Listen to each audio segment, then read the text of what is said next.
नमस्कार, आप देख रहे हैं इंडिया न्यूज। आपके साथ मैं हूं चित्रा त्रिपाठी। बीच बहस में आप सभी का स्वागत है। कांग्रेस पार्टी जब भी अंतिम सांसें लेती दिखी है, तब गांधी परिवार ने ही पार्टी में नई जान फूंकी है। इंदिरा गांधी से लेकर सोनिया गांधी तक कांग्रेस के स्वर्णिम युग का एक लंबा इतिहास रहा है और अब मोदी की आंधी में दम तोड़ती कांग्रेस के लिए यही जिम्मेदारी कांग्रेस उपाध्यक्ष राहुल गांधी को निभानी होगी। लेकिन क्या राहुल गांधी कांग्रेस के लिए कोई बड़ा करिश्मा कर पाएंगे? सवाल बड़ा है और शायद इसीलिए पार्टी ने राहुल के लिए जमीन भी तैयार कर दी है। 19 अप्रैल को कांग्रेस किसान रैली करने जा रही है। राहुल भी अपना रोल गंभीरता से समझ रहे हैं और इसीलिए उन्होंने आज रैली से एक दिन पहले ही किसानों से मुलाकात भी की है। लेकिन बीच बहस का बड़ा सवाल यह है, क्या राहुल किसानों की लड़ाई को अंजाम तक पहुंचा पाएंगे? क्या राहुल गांधी सभी की उम्मीदों पर खरा उतर पाएंगे?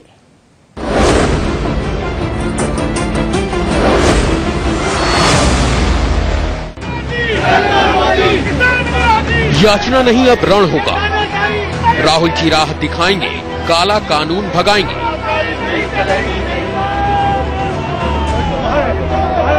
हाथों में नारों की तख्तियां लिए और दिलों में उम्मीदों का चिराग जलाए आज किसानों की भारी भीड़ कांग्रेस उपाध्यक्ष राहुल गांधी से मिलने दिल्ली स्थित उनके आवास पहुंची और राहुल को मोदी सरकार के भूमि अधिग्रहण बिल और बेमौसम बारिश से तबाह हुए किसानों की दास्तान सुनाई। गन्ना की फसल के बारे में बताया। गन्ने की फसल के बारे में बताया। हमें एक पैसा नहीं मिल रहा, अब तक एक हम बर्बाद हो गए। कोई मुआवजा नहीं मिल रहा, न आज तक गिरदावरी हुई। जो है फसल सारी बर्बाद होगी ओला से, बारिश से, और ना मंडी में कोई खरीदता ना पशु खाते इस चारे को। ऐसा मेरा तो कहना है, मोदी सरकार 1 साल की मेहमान रह गई है। इससे ज्यादा वक्त मोदी सरकार का निकालने वाला नहीं है। राहुल ने भी किसी को निराश नहीं किया और भरोसा दिलाया कि वो अन्नदाताओं की आवाज अब जोर शोर से उठाएंगे। राहुल जी ने कहा है कि भूमि अधिग्रहण बिल को हम बिल्कुल पास नहीं होने देंगे और किसानों के साथ हूँ और सरकार की ईंट से ईंट बजा दूंगा मैं। आप मेरे साथ हो तो मैं आपके साथ हूँ और भूमि अधिग्रहण बिल को पास नहीं होने देंगे। किसानों ने तो ये भी कहा, मैं आपसे बता रहा हूँ कि राहुल जी आप आगे बढ़ो, जहाँ जहाँ आपका पसीना बहेगा वहाँ हमारा खून बहेगा। 19 अप्रैल को दिल्ली के रामलीला मैदान में कांग्रेस बड़ी किसान रैली करने जा रही है। राहुल गांधी इस रैली को संबोधित करेंगे। माना जा रहा है कि इस रैली से कांग्रेस राहुल को प्रधानमंत्री मोदी को टक्कर देने के लिए दमदार नेता के तौर पर स्थापित करने की कोशिश करेगी। राहुल भी इस गंभीरता को समझते हैं। शायद इसीलिए आज उन्होंने किसानों से अपील भी की कि 19 अप्रैल को किसान बड़ी तादाद में रामलीला मैदान पहुंचे और मोदी सरकार के खिलाफ मिलकर हल्ला बोले। आज हम आवाज बुलंद करने आए हैं। ये किसान जो है उनके सामने राहुल जी से चूंकि उम्मीद रखते हैं कि वो उनकी लड़ाई लड़ेंगे।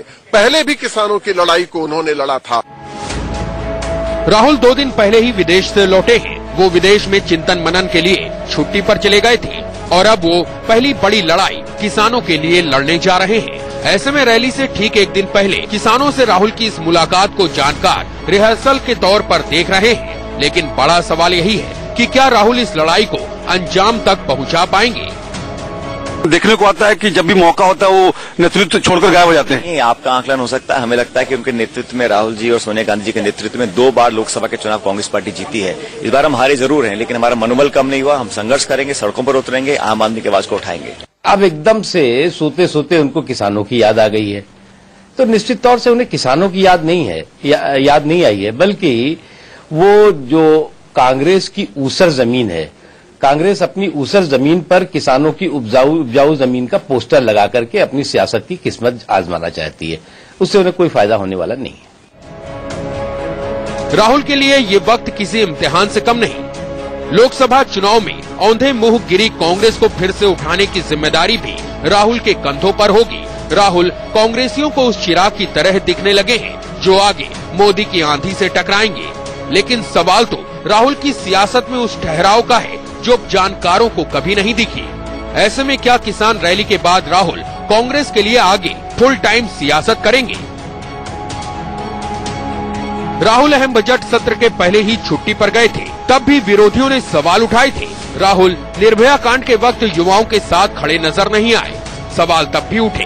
अन्ना आंदोलन के वक्त भी राहुल की राजनीति खामोश दिखी और उनकी पार्टी के ही बड़े नेता आज भी राहुल में नेतृत्व की कमी देखते हैं। ऐसे में बड़ा सवाल ये भी है कि क्या इस बार सबकी उम्मीदों पर खरा उतर पाएंगे राहुल गांधी। दिल्ली से मिथिलेश कुमार के साथ bureau report, India news. Rahul Gandhi का हाथ सुस्त पड़ी कांग्रेस का कितना साथ देगा, यही बड़ा सवाल है, क्योंकि 2013 के बाद की अगर तस्वीर को हम देखें तो बीजेपी ने तकरीबन हर राज्य में बेहतर प्रदर्शन किया, जबकि कांग्रेस मुकाबले में कहीं नहीं रही है। 44 सांसद ही हैं लोकसभा के अंदर कांग्रेस पार्टी के, जबकि उसके मुकाबले बीजेपी के 282। और इसके इतर अगर हम देखें तो 11 राज्यों में बीजेपी शासन कर रही है, जबकि 9 में सिमट चुकी है कांग्रेस, और 9 में सिर्फ कर्नाटका छोड़ दें तो तकरीबन हर राज्य बहुत छोटे हैं। ऐसे में बड़ा सवाल यही है, क्या कांग्रेस पार्टी में नई जान फूंक पाएंगे राहुल गांधी। हमारे साथ बेहद खास मेहमान जुड़ चुके हैं, उनका परिचय कराते हुए बीच बहस की शुरुआत में करती हूं। हमारे साथ कांग्रेस पार्टी के स्पोक्स पर्सन आलोक शर्मा जी मौजूद हैं, जबकि बीजेपी की ओर से राष्ट्रीय प्रवक्ता संबित पात्रा हमारे साथ जुड़ चुके हैं। आलोक शर्मा जी, पहला सवाल आपसे ही मेरा, 59 दिनों की विदेश यात्रा के बाद यानी कि छुट्टी के बाद राहुल गांधी वो कौन सा ब्रह्मास्त्र लेकर आए हैं जिससे चमत्कार की उम्मीद की जाए कांग्रेस पार्टी के भीतर?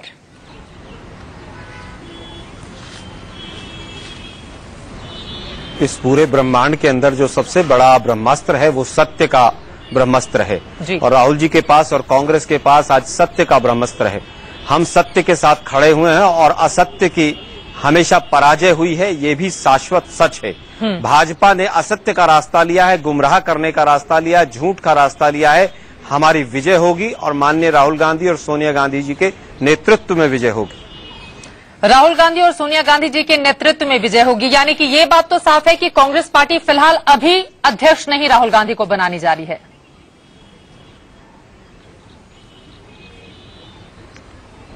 नहीं, देखिए, ये कहना अभी मेरे वक्तव्य का कहीं किसी भी एंगल से कोई निचोड़ नहीं है जी। ये पार्टी के तमाम एआईसीसी के मेंबर्स और सीडब्ल्यूसी हाईकमान तय करता है कि कौन अध्यक्ष बनेगा। वर्तमान में अध्यक्षा सोनिया गांधी जी हैं, माननीय राहुल गांधी जी उपाध्यक्ष हैं, दोनों का नेतृत्व है और उन्हीं के नेतृत्व में हम इस लड़ाई को हर हाल में विजयी होंगे।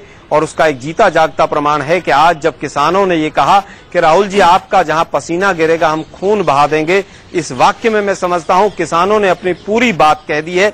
और पूरा हिंदुस्तान आज देख रहा है, इंडिया न्यूज का हर दर्शक देख रहा है कि आज किस तरह से किसान जो है कल की रैली के लिए उमड़ रहा है। दिल्ली में आज से ही ट्रैफिक जाम देखने को मिल रहा है। जी बिल्कुल, आपकी बात को हम सही मानते हैं कि वास्तव में भीड़ आज बहुत ज्यादा देखी जा रही थी, और कल जो फिल्म सामने आने वाली है कांग्रेस पार्टी के, उसके पहले का ये रिहर्सल था और एक ट्रेलर था। डॉक्टर संबित पात्रा, बीजेपी को डर लग रहा है क्या अब? क्योंकि हमने देखा है एक के बाद एक दिग्गज प्रवक्ता सामने आ रहे हैं और कांग्रेस पार्टी को घेरने की कोशिश सरकार की ओर से ही की जा रही है। डर है क्या बीजेपी के अंदर?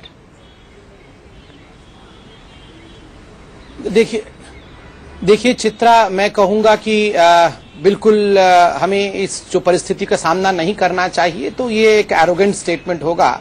इसलिए बड़ा प्रैग्मेटिक होकर मैं कहना चाहूंगा। पहली बात तो है कि मैं आलोक भाई के उस वक्तव्य से बिल्कुल सहमत हूं जब वो कहते हैं कि असत्य की पराजय होती है, हमेशा होती है। 2014 में भी असत्य बुरी तरह से हार गया है, और असत्य एक बार हार जाता है तो पनप नहीं पाता है, यह भी सच्चाई है।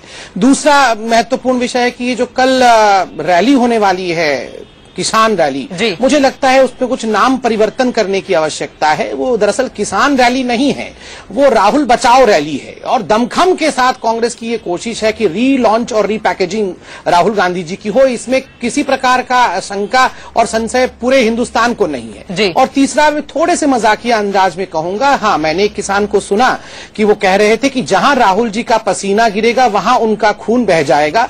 तो थोड़ा सा मुझे इस बात की चिंता है कि पता नहीं पसीना कहां बहेगा, हिंदुस्तान में बहेगा, कहीं और बहेगा।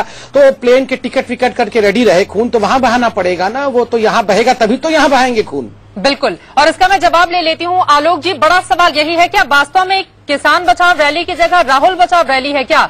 क्योंकि गरीबी को इलाहाबाद जाते हैं Rahul Gandhi, state of mind बता के चले आते हैं।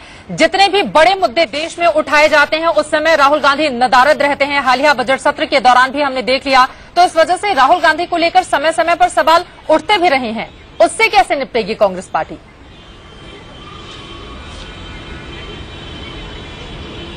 नहीं, आपने तमाम चीजें तो गिनवा दी। आपने ये नहीं बताया कि अपनी सरकार रहते हुए भी भट्टा परसौल से अगर किसानों की लड़ाई शुरू की थी, वो माननीय राहुल गांधी ने शुरू की थी। आपने एक बार भी नहीं बताया खैर कोई बात नहीं। चाहे पंडित नेहरू जी का समय रहा हो, ग्रीन रेवोल्यूशन रहा हो, चाहे इंदिरा जी के समय में 20 सूत्री कार्यक्रम और गरीबों को भूमि देने का कार्यक्रम रहा हो, चाहे राजीव जी के समय में रहा हो, और चाहे 2013 का कानून जो किसानों के पक्ष में आया, सारे के सारे कदम कांग्रेस ने उठाए हैं। आप मुझे बताइए बीजेपी ने क्या किया है?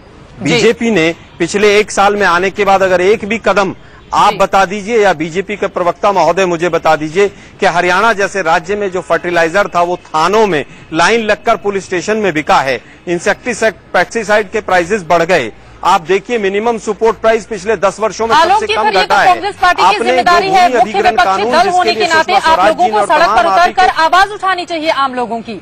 लेकिन सबसे बड़ा सवाल दरअसल राहुल गांधी को लेकर ही है और उसी से जुड़ा मेरा अगला सवाल है। हमने देखा था आंदोलन के दौरान लोकपाल के मुद्दे पर आलोक जी 10 दिन के बाद राहुल गांधी सामने आते हैं। जितने निर्भया कांड के दौरान वो गायब रहते हैं, उसके बाद अचानक से उनका प्रकटीकरण होता है। आप तो बीजेपी से भी मैं कह रहा हूं कि आप तो बीजेपी प्रवक्ता से भी आगे निकल रहे हैं। आप मेरी बात तो सुनिए। आपकी बात मैं केवल इतना कहना चाहता हूं आपसे, निर्भया कांड में अगर कोई आया तो कांग्रेस के लोग ही सामने आए थे। आप क्या ने देखा होगा कि बीजेपी ने आंदोलन रहा हो चाहे निर्भया कांड रहा हो, उसका केवल राजनीतिक महत्व उठाया था। कांग्रेस पार्टी ऐसा नहीं करती है। और बाद में वित्त मंत्री साहब ने क्या उसकी टिप्पणी की थी, उसका आर्थिक विश्लेषण कर दिया था निर्भया कांड का। आप थोड़ा सा कंपैरिजन भी किया कीजिए कि किसकी क्या रुचि रही है। आरएसएस ने बैक किया, सब कुछ किया कि आज वहां लोकपाल होगा, लेकिन पिछले 10 महीने से लोकपाल की नियुक्ति नहीं हुई है। हिंदुस्तान बिना लोकपाल के है। आप केवल आंदोलन खड़ा करें सत्ता हथियाने के लिए, हिंदुस्तान की जनता आलोक शर्मा जी, राहुल गांधी आप मुझे बताइए किसानों की जो सुसाइड के केसेस हैं, अरे राहुल गांधी बढ़े ने हैं कि नहीं बढ़े? भीतर कहा था कि लोकपाल एक संवैधानिक बॉडी होनी चाहिए। उसके बाद क्या कुछ हुआ राज्यसभा और लोकसभा के भीतर वो हिंदुस्तान ने देखा। लेकिन संबित पात्रा, बड़ा सवाल यही है, कल एक बड़ी रैली करने जा रहे हैं रामलीला मैदान में राहुल गांधी, और किसानों के मुद्दे को लेकर खासतौर से बीजेपी इस वक्त घिरी हुई है। चाहे वो भूमि अधिग्रहण का मुद्दा हो या फिर लगातार जिस तरह से बारिश और ओले पड़ रहे हैं उसका उचित मुआवजा किसानों को नहीं मिल पाना, इसका जवाब आप लोग कैसे देंगे? और इसका जवाब तो देना पड़ेगा ना, अगर राहुल गांधी ही सही इस बड़े मुद्दे को उठाते हैं रामलीला मैदान के भीतर। तो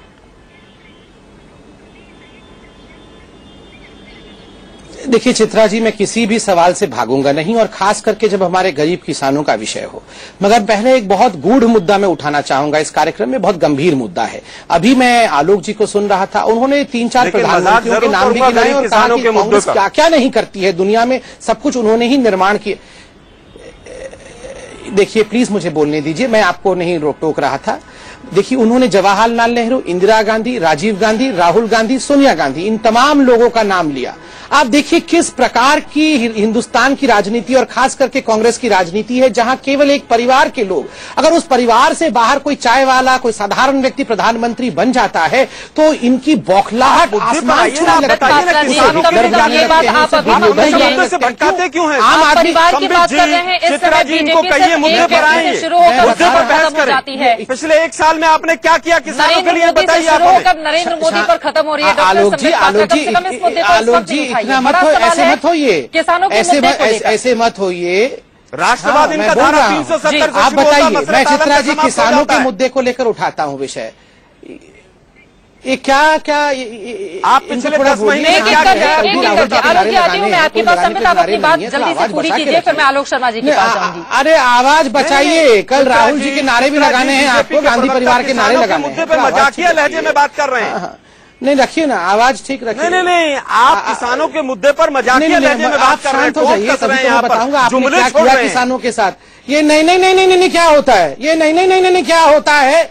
60 वर्षों तक किसानों को पैरों तले रौंदा सबसे बड़ा किसान रॉबर्ट वाड्रा बना हुआ है। आप हमें पढ़ाने चले किसान क्या होता है।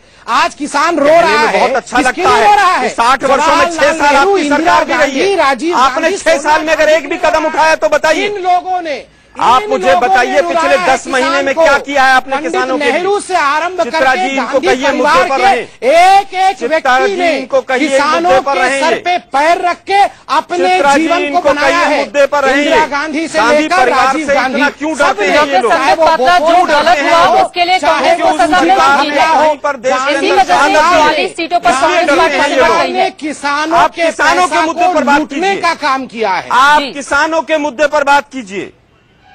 नहीं, एक एक करके हम जवाब दें। दरअसल देखिए संबित, ये बात तो सही है ना कि कांग्रेस पार्टी ने गलती की थी, उसकी सजा उन्हें 44 सांसदों के रूप में लोकसभा के भीतर मिल गई। लेकिन आलोक शर्मा जी, दरअसल दिक्कत राहुल गांधी को लेकर इसलिए बढ़ जाती है, कोई भी व्यक्ति अगर 59 दिनों तक छुट्टी ले लेता है, बजट सत्र जिस दौरान इतनी गंभीर चर्चा होती है, हिंदुस्तान के लिए बजट जारी होने वाला होता है, उस समय वो गायब हो जाते हैं।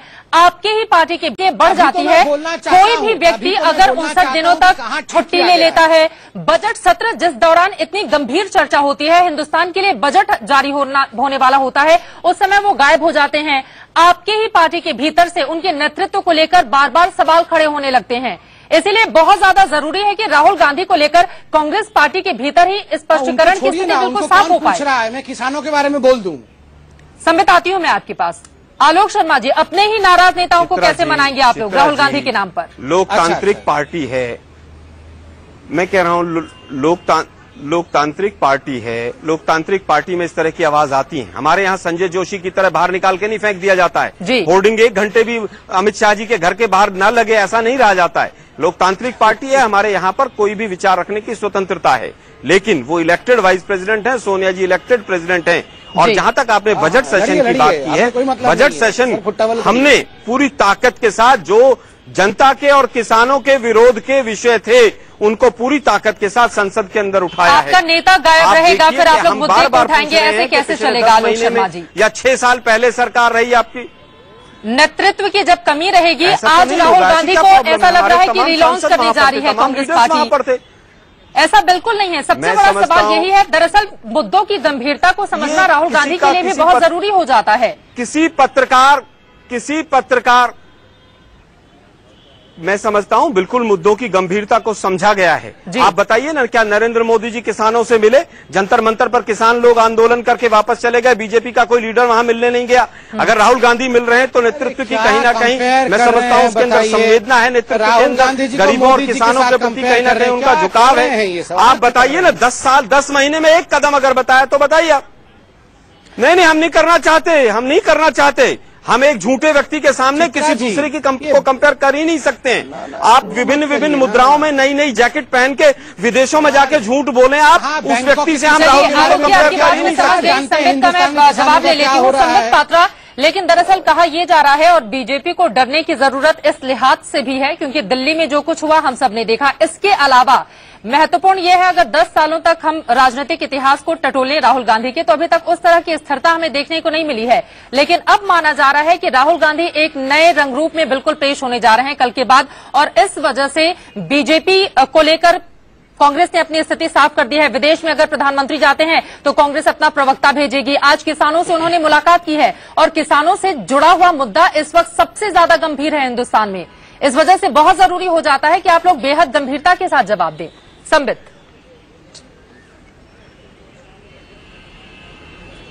चित्रा जी, मैं बहुत गंभीरता के साथ एक नियम आपको कह दूं। दुनिया का एक नियम है कि अगर असफलता को अर्थात फेल्योर को आप नए कपड़े पे पहना के भेजे तो वो सक्सेस नहीं कहलाता है। और आपने बिल्कुल सही कहा, 10 वर्षों तक राहुल गांधी के फेल्योर्स को हमने देखा है, इसलिए 2 महीने बैंकॉक में बिता के आने से वो सक्सेसफुल स्टोरी नहीं कहलाएंगे, इसे हम समझते हैं। मगर जहां तक किसानों का सवाल है, ये बहुत गंभीर मामला है, चाहे राहुल जी विषय को उठाएं या नहीं उठाएं। भारतीय जनता पार्टी कमिटेड है कि जो मिस्टेक्स पहले की सरकार ने किए हैं उसे रेक्टिफाई करना है। तभी तो 50% पे कॉम्पेंसेशन मिलता था, उसे घटा के 30% किया गया। तभी तो ओलावृष्टि, हेल स्टॉर्म को नेशनल डिजास्टर रिलीफ फंड में रखा नहीं गया था, हमने अमेंड करके उसे रखा। दरअसल आप लोगों ने इतनी सारी व्यवस्थाएं की, तो डॉक्टर संबित, बड़ा सवाल ये खड़ा हो रहा है, फिर आज दिल्ली के भीतर नरेंद्र मोदी विरोधी नारे क्यों लगाए? जितने भी किसान दूर दूर से आए हुए थे, उन लोगों में तो नाराजगी देखी जा रही है कि सरकार उनके लिए कुछ कर ही नहीं रही है, और इसी वजह से राहुल गांधी से उन लोगों ने नेतृत्व की मांग की है कि आप हमारे मुद्दे को जोर शोर से उठाइए।